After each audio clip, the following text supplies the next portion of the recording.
Hi there and welcome to the mySITE member portal. In this quick video, I'll walk you through how to explore and make the most out of your member directory. First, in order to access your member directory, you have to log into the mySITE portal. And then two, you have to be an active site member.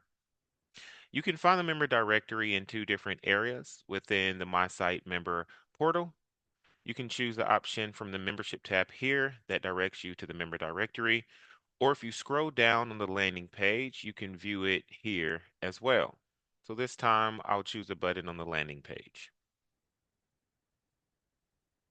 Here you'll find a searchable list of fellow site members. This is perfect for networking, collaboration, or simply staying linked with peers in your global incentive travel network.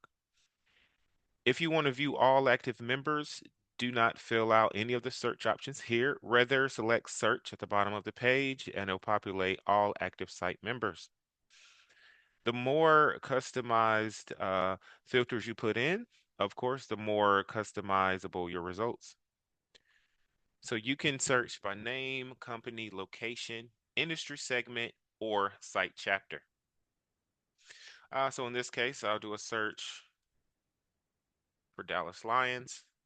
And here you can see all the information I've uploaded into my site member profile. These buttons allow you to contact the members, so the phone number as well as the email address. And if you hit the arrow here on the right hand side, you can find out a little bit more about the member before you contact them.